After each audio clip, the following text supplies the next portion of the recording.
Welcome to another episode of the CPG Guys podcast. Our co-hosts, Sri Rajagopalan and Peter V.S. Bond, explore how brands and retailers engage with consumers online, in-store, and everywhere in between. And now, here are Sri and Peter. Hey everyone, welcome to the CPG Guys podcast. I'm PVSB, aka the National League CPG guy, and my domains of expertise revolve around digital shelf content, retail, customer data, loyalty, CRM, and insights. My co-host, he's the American League CPG guy, though I don't think there really is a big difference anymore now that they've got they screwed up the National League by adding the designated hitter. I hate it.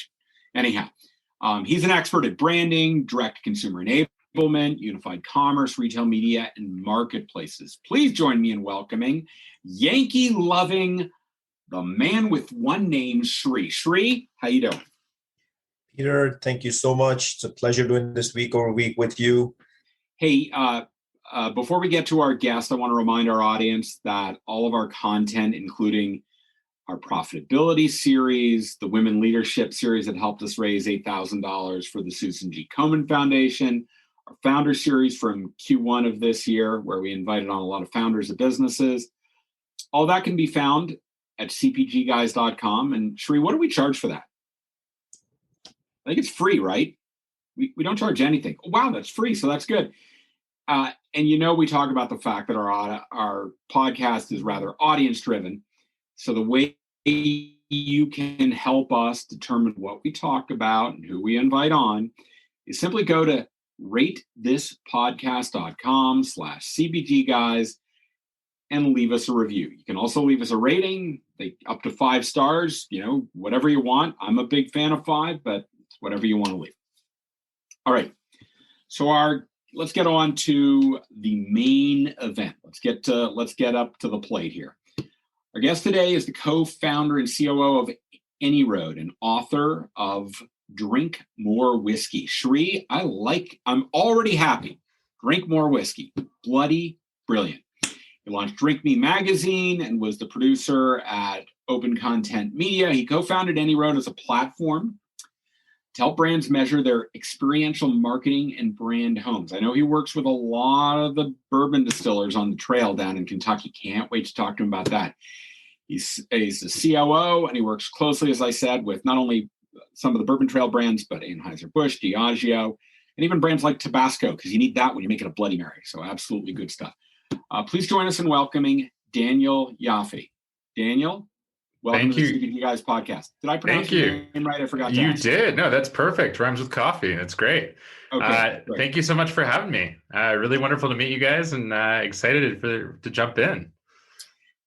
Daniel, we have this audience that while they listen to the podcast, they love to do some research. So in order to help them do that, can you first of all tell us where they can find AnyRoad online? And after that, can you give us a brief overview of what your business is before we get into the questions? Absolutely. You can find us at anyroad.com. It's all about us. And if you want to learn a little bit more, you can reach out to info@anyroad.com.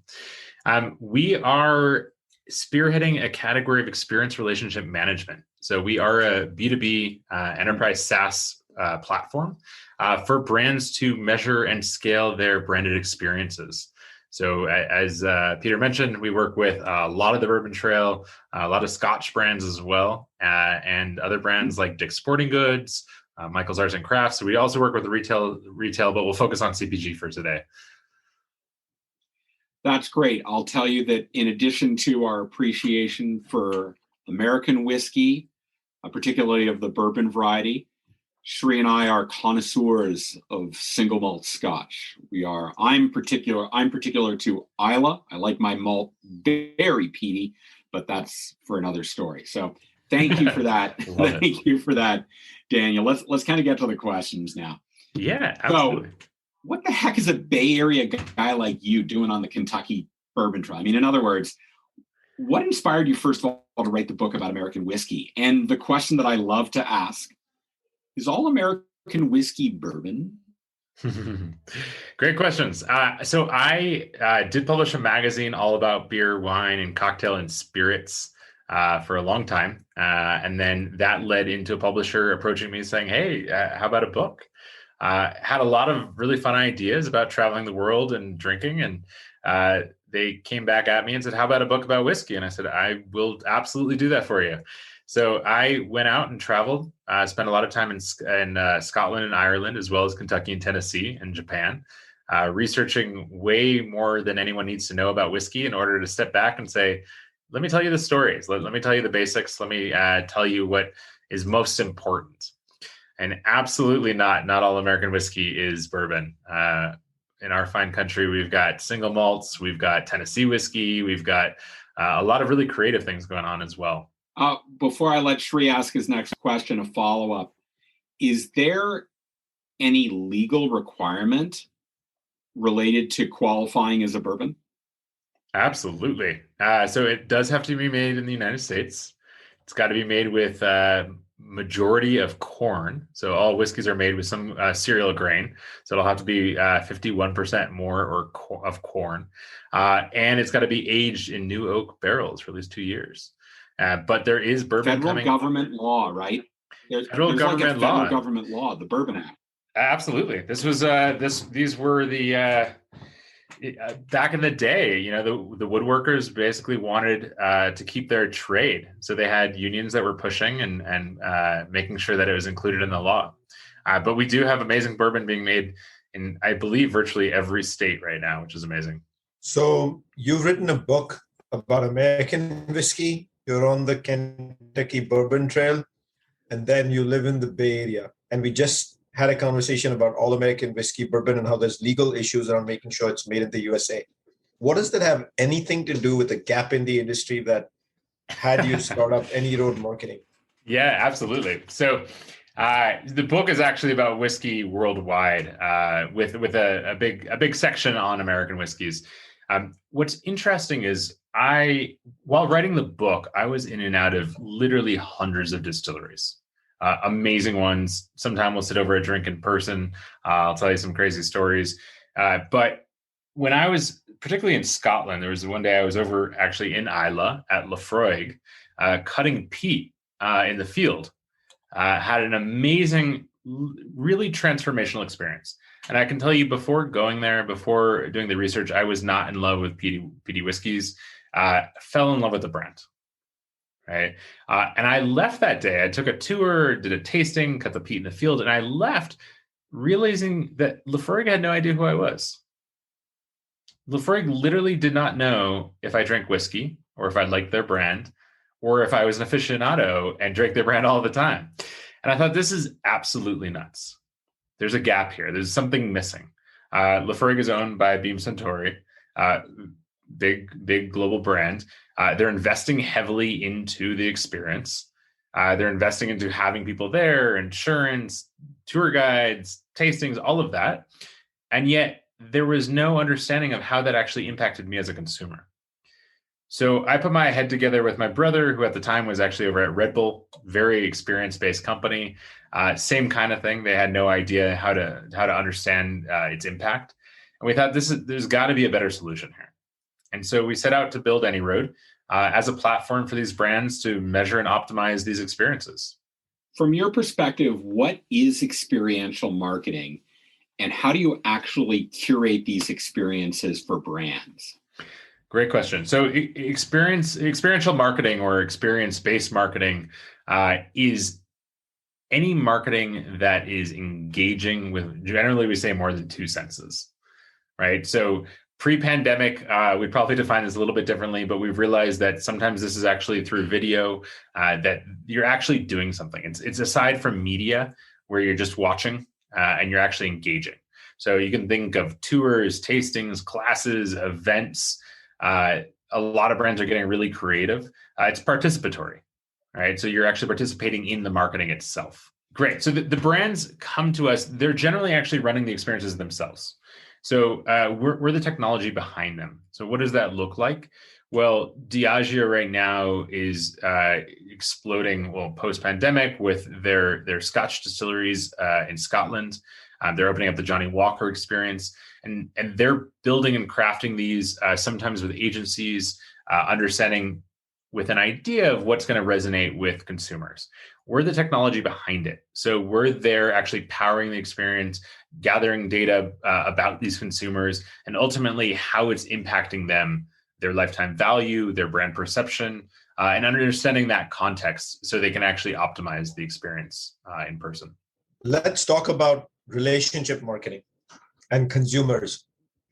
For the sake of our audience, give us the one-on-one of how loyalty is actually developed, as well as, in addition to loyalty, talk about measurement of loyalty, how you market for loyalty, and answer the ever omnipresent question, does lifetime value? Yeah, I appreciate the question. One of our very close advisors and investors, the former chief growth officer of Coca-Cola, and he loves to say the only thing that will ever drive loyalty are experiences. What does he mean by that? Well, you can see a picture of Coca-Cola all day. You can see ads, you can see commercials. It's not until you crack open a Coca-Cola with friends or at an experience or at an event, often with food, do you actually fall in love with the brand? Do you actually build brand loyalty? Right? So riffing on that, we're a huge believer in that. We're a huge believer that it's the experiences that are going to drive consumer loyalty. So when you talk about measurement, for us, it's understanding there's a contextual element to the data. So Shri, if you go and we're talking about a specific brand, if we're talking about Johnny Walker, and understanding your context. So are you a consumer to begin with? Right? What is your loyalty to begin with? It's very much like actually medical research, understanding where do you fit before you actually engage with the brand. And if you're not a Johnny Walker drinker, or even worse, you're negative, you think that the brand is not good, then you go to the experience. We can actually look at the post-experience data about how you feel about the brand. And that delta becomes the impact. That becomes the impact of the experience. A lot of brands also do measure this lifetime value from a purchase behavior standpoint.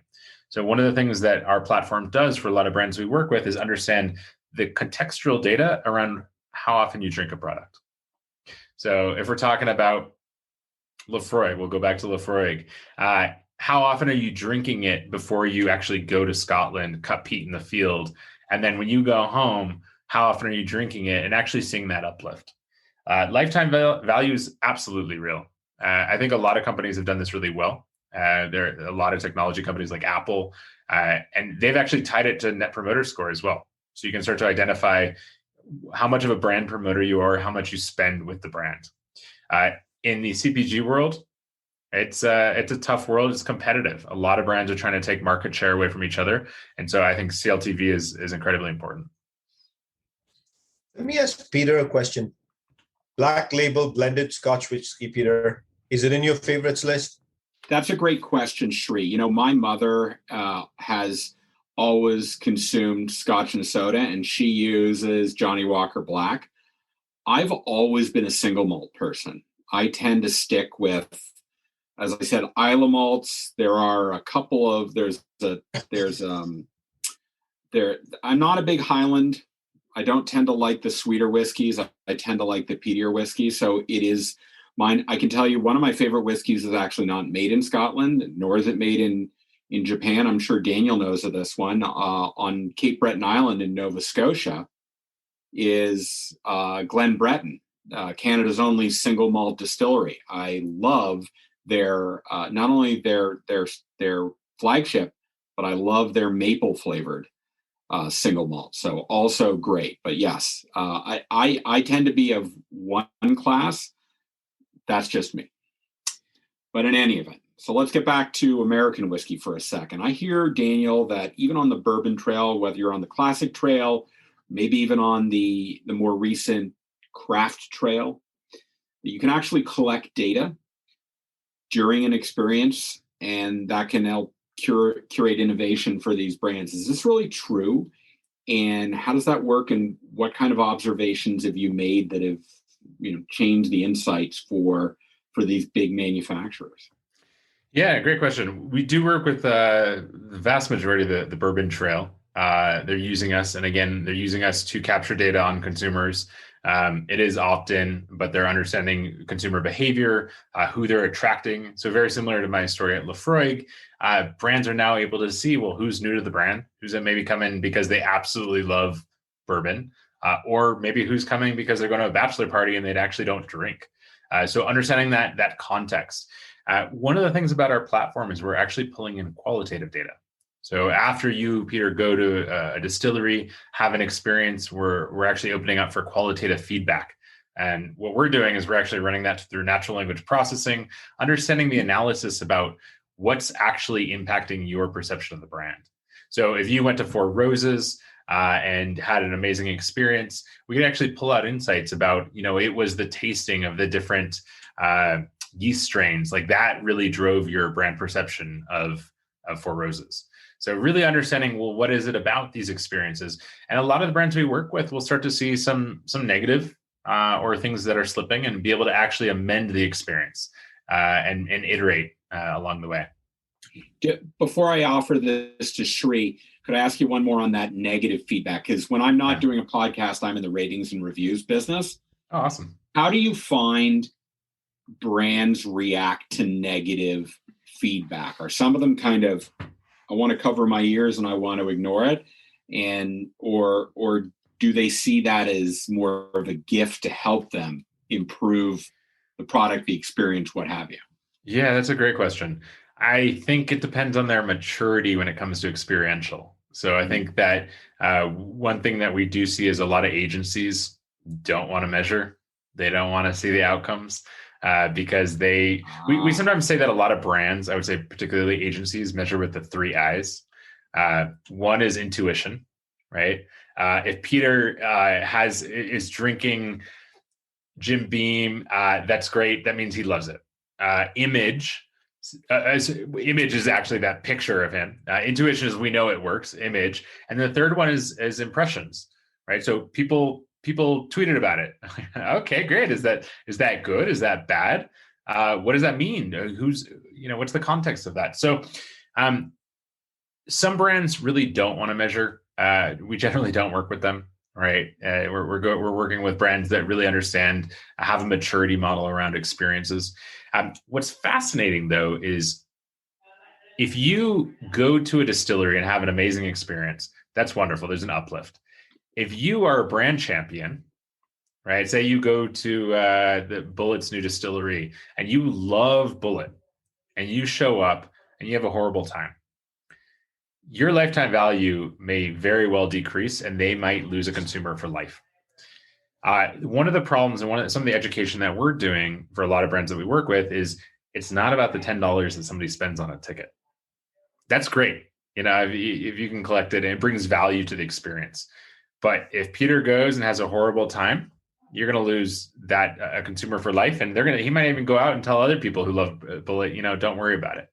Fortunately, Bullet does have a great experience, so I don't think that happens very often, but it does. And one of the things about our platform is really capturing those moments before they go out into the world. So a lot of the brands we work with will be able to identify those brand promoters who had a negative experience, reach out to them directly through the platform. So that relationship side of things. Obviously, working in the beverage field, you probably collected a plethora of experiences that are, like, no pun intended, experiential marketing. What can the CPG industry and brands learn from your collective wisdom here? Are there specific examples? It's a great question. So one of the things I would say is, as a platform, we actually capture industry data. So any brands that work with us actually have access to industry benchmarks, best practices. From my perspective, it kind of goes back to that experiences are what drive loyalty. Giving people real, authentic experiences with your brand, that's what's going to drive brand love. If you think about any brands that I interact with or buy on a normal basis, there's something that sparked that. And I think a lot of companies out there, whether it be social media or whether it be billboards or print, don't recognize the relationship between these things. Those are great. Those are great to refresh brands in people's minds. They're never going to drive loyalty. And I think the other piece of this is that the experience doesn't have to do with the product necessarily. This is fascinating. A lot of brands have approached us and say, hey, we have canned soup. What are we going to do? Do tastings of our soup? Like that doesn't sound like it's going to resonate. And then we've seen innovative brands that say, no, let's take that soup and have cooking classes. And so I think there's a lot of opportunity to think outside of the box. And it's not just about building an experience around the product itself. It could be building an experience for the consumers that love your product. In my intro, I talked about my area of expertise is loyalty data insight. So let's get to kind of the data aspect of what you're collecting. What do you see as being the power of data and understanding human behavior and fostering loyalty? And how is this kind of changing the way brands build long-term relationships with consumers in this era of being able, to your point, process big data through natural language processing? That's very transformational, yes? Absolutely. Look, I see when it comes to marketing and engagement with consumers, there's those two sides of the brain, right? There's the artistic side. This is the agency side. How do we connect with people? And then there's the data side, the measurement. And I think these two things need to go together. And I think for too long, for a lot of companies, they've been very separate. But I think one hand can feed the other, right? And that the data is going to prove out how the art works. I think this is incredibly important when it comes to how brands are engaging with consumers. And so it's about being agile, right? If you think about Facebook advertising, you would never create a Facebook campaign, spend $100,000 on it and say, I think it worked. Let's find out next year. You iterate. You take an iterative process. You tweak things a little bit. You see what's working for what audiences. And I think that's going to happen more and more with more intimate interactions. And that's where we come in. That those interactions can be driven by what works and what doesn't, and how can you actually tweak the process to learn a little bit more about what resonates with your audience. Just listening to you speak there, let's use the word agile. So what I'd love to know is, in this world of experiential marketing, is this about collecting data, qualitative, quantitative data, and then it's the next experience one can encounter? Or can you actually do something here on the fly? For example, in the whiskey experience that we talked through earlier in the trail, as you learn, can you actually curate experiences on the fly? Or is all of this static? No, so it's all live data. What's interesting, we have some brands that are actually pulling in third-party data sources to actually amend the experience. I can't talk too much about this because it's under wraps, but I think it's launching over the summer. But brands, because we're running the consumer journey, brands can pull in third-party data or capture data and allow that to actually amend your experience as a consumer. And I think this becomes personalization of experiences. This becomes a very rich opportunity. I think that's where a lot of this is headed.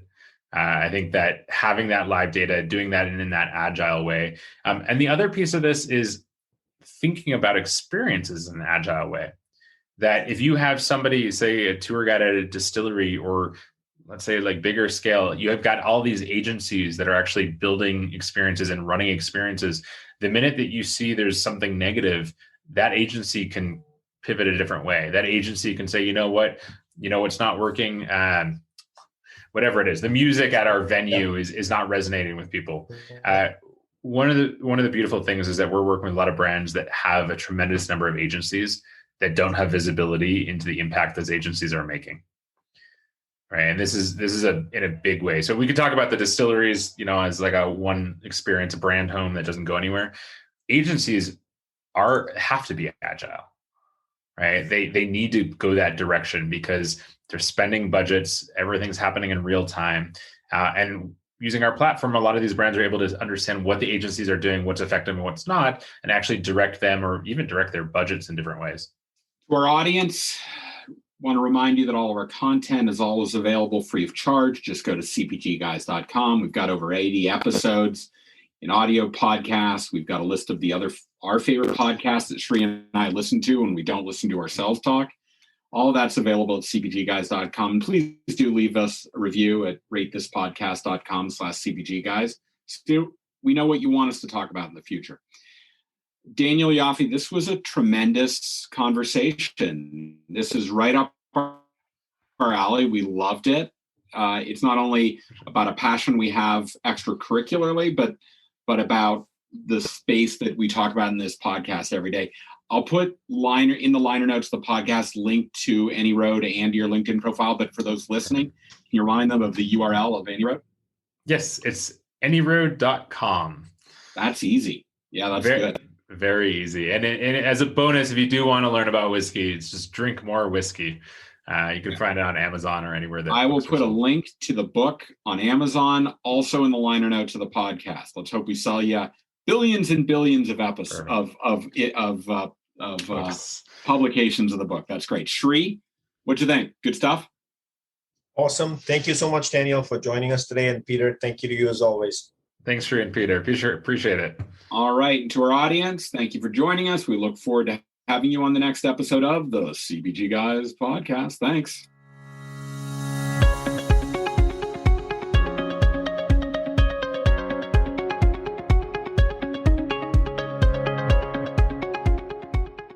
The content in this podcast episode is provided for general informational purposes only.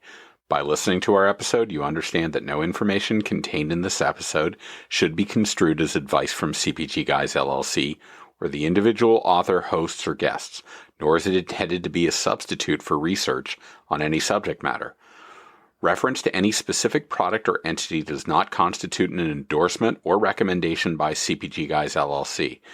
The views expressed by guests are their own, and their appearance on the program does not imply an endorsement of them or any entity they represent. The views expressed by CPG Guys LLC do not represent the views of their employers or the entity they represent. CPG Guys LLC expressly disclaims any and all liability or responsibility for any direct, indirect, incidental, special, consequential, or other damages arising out of any individual's use of, reference to, or inability to use this podcast or the information we present in this podcast.